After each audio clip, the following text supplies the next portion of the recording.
Muy buenos días. En primer término, quiero agradecerle a Dios profundamente por esta oportunidad de reunirnos esta mañana para compartir experiencias, vivencias, lecciones de la vida que constituyen un testimonio.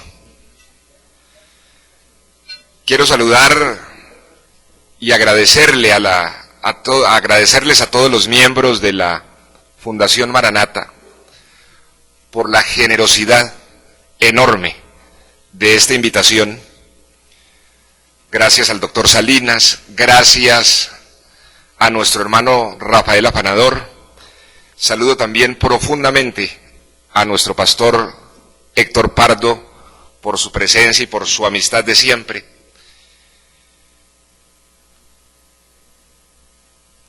Y me siento sumamente honrado por la invitación de la Fundación Maranata, pero también por suceder en estos desayunos, en estos encuentros, a un personaje tan especial como fue la doctora Kim Pugh, quien ofreció y compartió su testimonio en el encuentro anterior. Y yo no lo llamaría tanto la embajadora de paz de las Naciones Unidas, sino que es una magnífica embajadora de paz y evangelista de Cristo, indudablemente en la humanidad.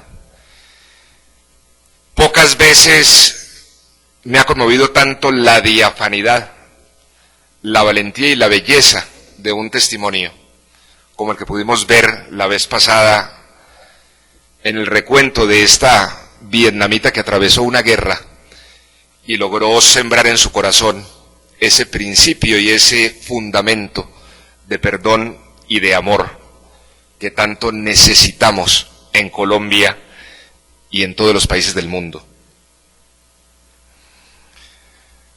Compartir el testimonio. La verdad, esta es la segunda vez que lo hago. La primera vez fue en la iglesia, en el Tabernáculo de la Fe del pastor Héctor Pardo, y ahora entre nosotros. Para mí nunca resultó fácil compartir el testimonio.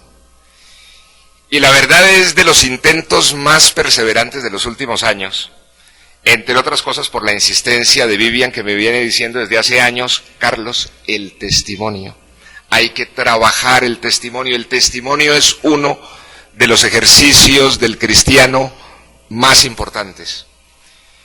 Y la verdad, a mí me ha costado un trabajo gigantesco. Y me ha costado un trabajo gigantesco, a veces me pregunto por qué. Y comienzo un poco a descifrar tal vez respuestas en el desorden de la vida. Creo que la primera dificultad para compartir un testimonio, pues fue mi formación de joven en medio de la realidad de una organización clandestina de la guerra. Prácticamente yo entré al M-19 desde que tenía 15 años. Nosotros hicimos la paz cuando ya tenía 25 o 26 años, y esa etapa de formación tan importante en el ser humano prácticamente la viví en la realidad de una organización clandestina, donde el elemento del secreto y prácticamente del ocultamiento de la propia identidad era tan importante, de tal suerte que intentar compartir el testimonio, donde no solamente es compartir la identidad de la persona, sino las esencias del alma, pues resulta sumamente difícil. Segundo, porque entre la conversión y la fe, que vamos a mencionar ahora, hay una distancia. Y creo que uno realmente se arriesga a compartir un testimonio y a mostrar y abrir su corazón entre hermanos cuando siente que de verdad lo que le ocurrió de verdad. Es decir, que estas transformaciones que han aparecido y que existen en el corazón y en el alma constituyen de verdad un fundamento y no un episodio en la vida. Y esa realidad o esa diferencia entre un episodio de la vida o un cambio verdadero del corazón es una diferencia que no se identifica y no se precisa con gran certidumbre de la noche a la mañana. Creo que uno se arriesga al testimonio entonces cuando siente que de verdad en su corazón han ocurrido ciertas cosas.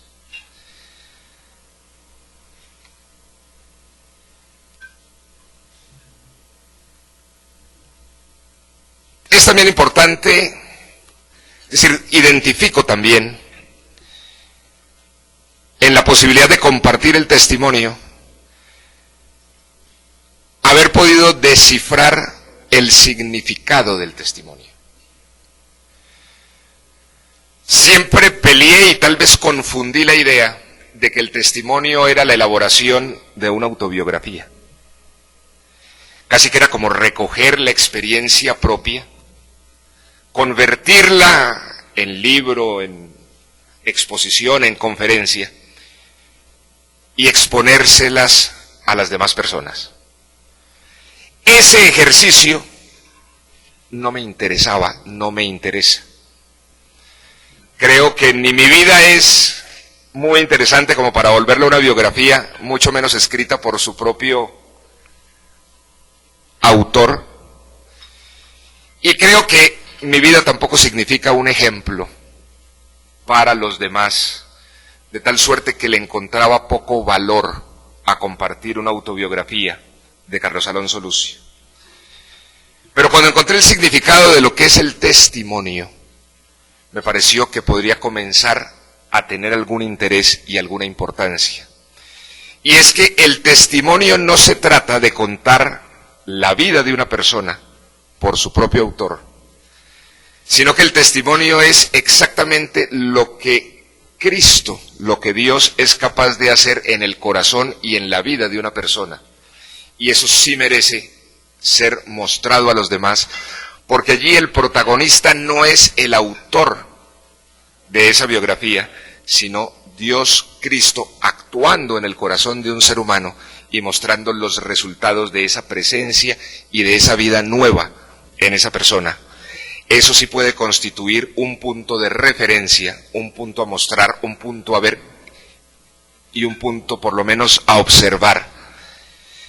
Creo entonces que el sentido del testimonio puede ser importante en la medida en que contribuya a esa definitiva tarea que tenemos los cristianos, que el Señor la destaca como una de las fundamentales, que es la tarea de la Gran Comisión, esa tarea de buscar que las personas cada vez encuentren y se encuentren más con Dios.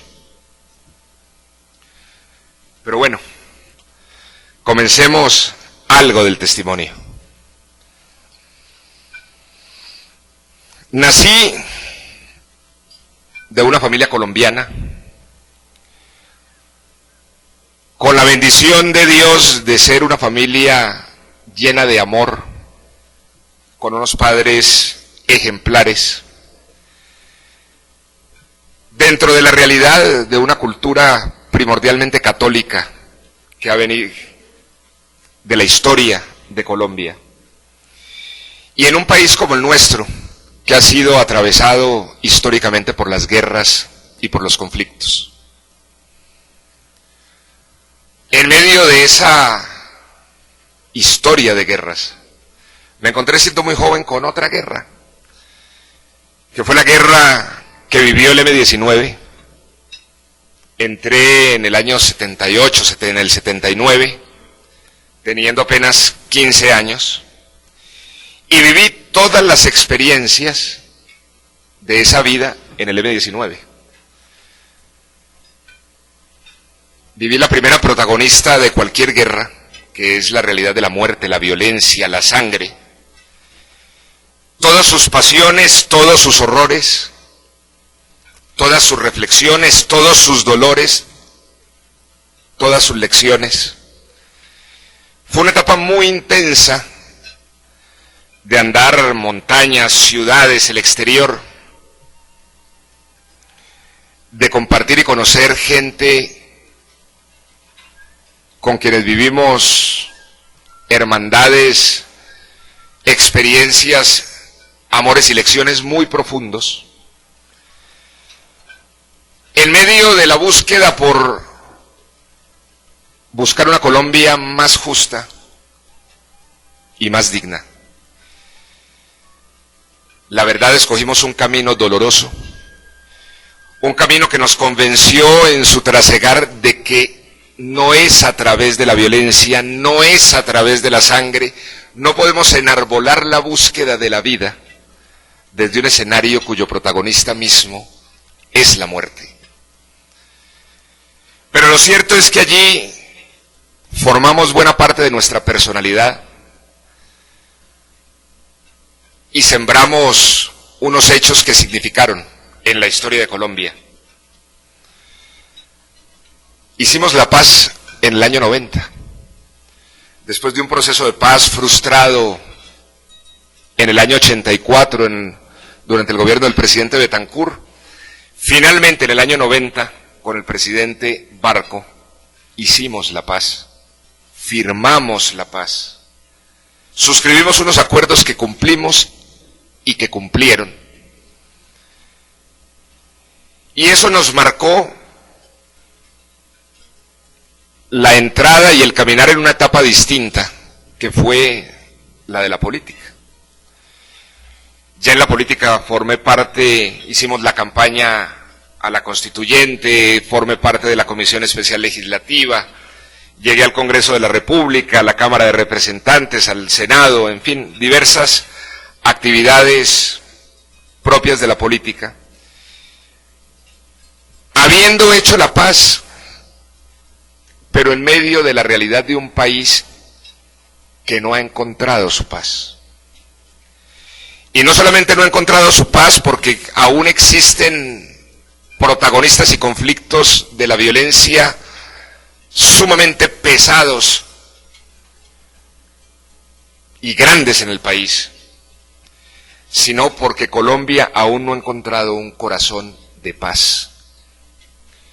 Casi que podríamos decir que buena parte de esa experiencia fue haber aterrizado en una paz de armas, pero en una nación llena de pugnacidades, llena de rencores, llena de hostilidades.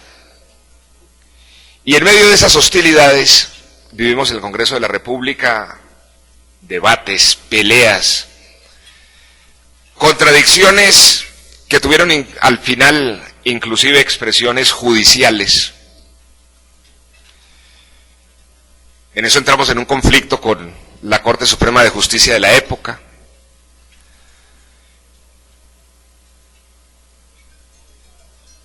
Y antes que someterme a ese proceso judicial, decidí del Senado volver a pasar a la clandestinidad, volver a pasar a la guerra. Estamos hablando ya del año 98, 99. Volví al monte. Estando en el monte,